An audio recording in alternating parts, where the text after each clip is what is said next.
وہ اور جانب کھڑا ہے، لیکن جدید روشن خیال لوگ کسی اور جانب کھڑے ہیں.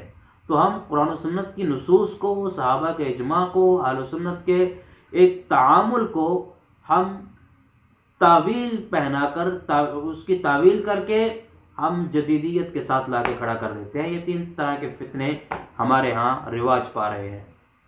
تو ان فتنوں پر انشاءاللہ مختلف اوقات میں ہم گفتگو کرتے رہیں گے.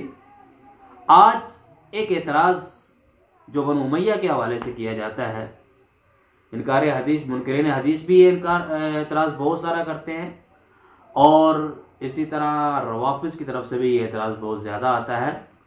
وہ لوگ کہتے ہیں کہ دیکھو، اعتراض نہیں بلکہ انہوں نے اس کو نظریہ بنا کر پیش کر دیا ہوا ہے. وہ کہتے ہیں کہ دیکھو، اسلامی تاریخ میں احادیث گھڑنے کا رواج بنو امیہ نے ڈالا. کئی لوگ تو یہ کہتے نظر آتے ہیں کہ بنو امیہ نے کارخانے لگا رکھے تھے، حدیث گھڑنے کے کارخانے لگا رکھے تھے. ہم جب پوچھتے ہیں کہ جناب وہ کارخانہ کہاں ہے، اس کی کوئی واقعاتی تصویر ہمیں دکھائی جائے، یا ہمیں یہ بتایا جائے کہ وہ کہاں لگا ہوا تھا، اس شہر کا نام بتائیں، علاقے کا نام بتائیں، کن کن لوگوں کو ساتھ لگایا ہوا تھا.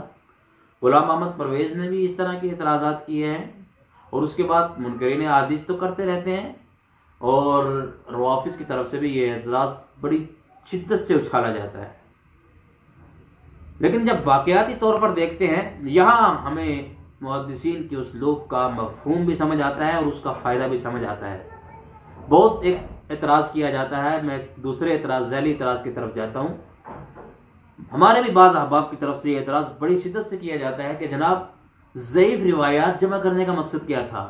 صحیح روایات تو جمع ہو گئی سو ہو گئی، ضعیف روایات جمع کرنے کا مقصد کیا تھا؟ تو یہ مقصد میں آپ کے سامنے رکھتا ہوں کہ دیکھیں، محدث نے صحیح روایات بھی جمع کر دی، ضعیف روایات بھی جمع کر دی، تاکہ آئندہ دنیا میں نکھار پیدا ہو جائے. اس وقت اگر ضعیف روایات جمع نہ کرتے، ان کو ٹکڑا دیتے، تو آج ہمارے پاس تحقیق کا سارا راستہ بند ہو جانا تھا. مثلا اعتراض آیا ہے کہ بنو امیہ نے روایات گھڑی ہے.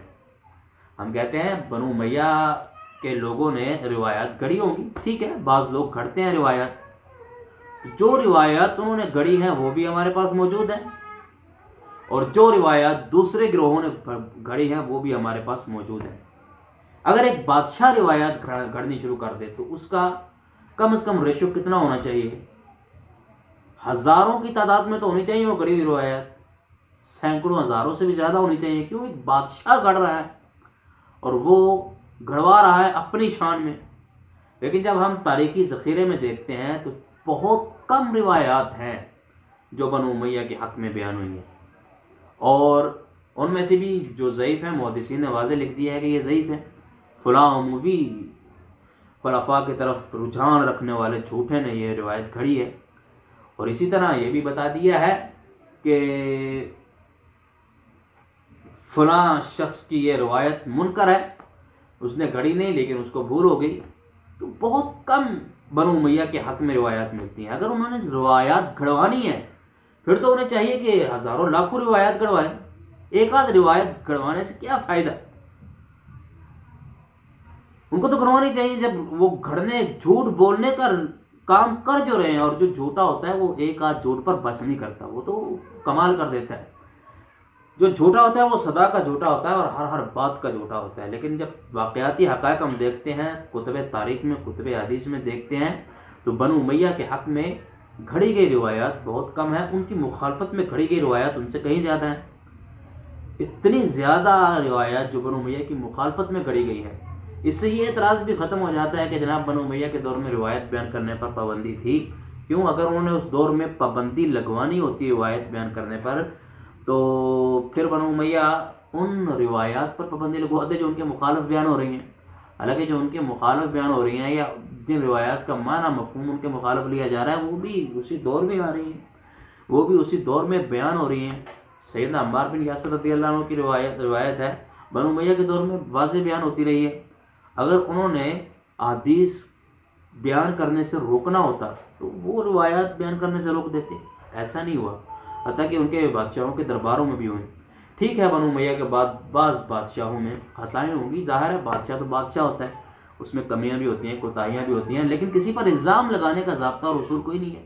بس جس نے جو کہہ دیا وہ مان لیا اور الزام لگا دیا، یا اپنی ذاتی انا کو لے کر اپنی مخالفت کی وجہ سے جھوٹا الزام بھی قبول کر لیا، یہ تو کوئی بات نہیں ہے. واقعاتی طور پر ہمیں وہ روایات نظر نہیں آتی جو بنو امیہ نے کری ہیں. دوسری طرف جو لوگ اعتراض کرتے ہیں بنو امیہ پر کہ انہوں نے بنو امیہ نے روایات گڑھی ہیں، تاریخ اسلام میں جھوٹ کے حوالے سے ان لوگوں کا نام سیاہ ترین نام ہے. محدثین واضح کہا کرتے تھے کہ جھوٹ بولنے میں جتنا بے باک لفظی ہوتا ہے کوئی نہیں ہوتا. میں آپ کو اس کی مثال خود ان کی کتابوں میں سے لا کے سامنے رکھتا ہوں کہ یہ ایک بہار الانوار کتاب ہے، اس کی آپ مکمل تحقیقات تو دیکھتے رہیں گے، انشاءاللہ ہم بیان بھی کرتے رہیں گے. بہار الانوار جو باقر مجلسی نے لکھی تھی، اس کی 110 جلدیں تھیں. 110 جلدوں میں سے جب اس کی تحقیق ہوئی، آصف محسنی ایک عالم تھا، افغانستان کا تھا، ان کا رافضی شیعہ ہی تھا. بہرحال اس نے تحقیق کافی محنت سے کی. جب تحقیق کی تو تقریباً 107 جلدوں کے قریب اس نے ضعیف کر دی، اور پیچھے جو اس کا چھپا ہے صحیح بہار الانوار وہ تقریباً 3 جلدیں چھپی ہیں. تو یہ صورتحال ہے کہ جنہوں نے 107 روایات 7 جلدیں روایات کی کھڑ رکھی ہوں، اور خود اصول کافی جس کو یہ ایک دور میں کہا کرتے تھے کہ اس سے زیادہ صحیح کتاب تو ہے ہی کوئی نہیں، آج بھی ایک پورا گروہ اس کو صحیح ترین مانتا ہے، لیکن خود ان کے ہی محققین یہ ثابت کرتے ہیں کہ اس میں کذابین، وضائین، دجالین کی روایت بھری پڑی ہیں. اتنی زیادہ ہیں کہ گنتی مشکل ہو جاتی ہے. اور یہ تو وہ ہے کہ جن کو انہوں نے ضعیف کیا ہے. ہم میں سے اگر کوئی تحقیق کرے، اللہ کسی کو توفیق دے، تو جو باقی کچا چھٹا بچا ہے وہ بھی نہیں نظر آئے گا. مہدی کی روایات گڑھی گئی، مہدی کی تمام روایات کو خود ان کے محققین نے ضعیف کہا. سینکڑوں کے تعداد سے کی روایات کھڑی گئی، روایات جو خود انہوں نے تسلیم کر لی ہیں. بنو امیہ کے دشمنوں نے ان کے خود تسلیم کیے ہیں کہ یہ بھی کھڑی ہوئی ہے، یہ بھی جھوٹ ہے، یہ بھی جھوٹ ہے، یہ بھی جھوٹ ہے. لاکھ کے قریب جن کی روایات ہوں، ان میں سے 80,000 کے قریب روایات ضعیف جھوٹی ہوں. تو ویسے ایسے لوگ یہ جب کہتے ہیں نا کہ روایت بنو امیہ نے گھڑی ہے تو بڑا مزہ آتا ہے کہ جناب آپ اپنی کتابوں میں تو دیکھیں کہ آپ کی کتابوں میں کتنا جھوٹ ہے، کتنا دجل ہے، کتنا فراڈ ہے. اور بات آپ کرتے ہیں ان کو جن کے متعلق اگر کسی نے گھڑی بھی ہے تو وہ بھی محدثین نے سامنے رکھ دی ہے کہ یہ جناب روایت گھڑی ہوئی ہے، یہ بھی گھڑی ہوئی ہے. اور وہ چند ایک ہیں، آپ تاریخ کی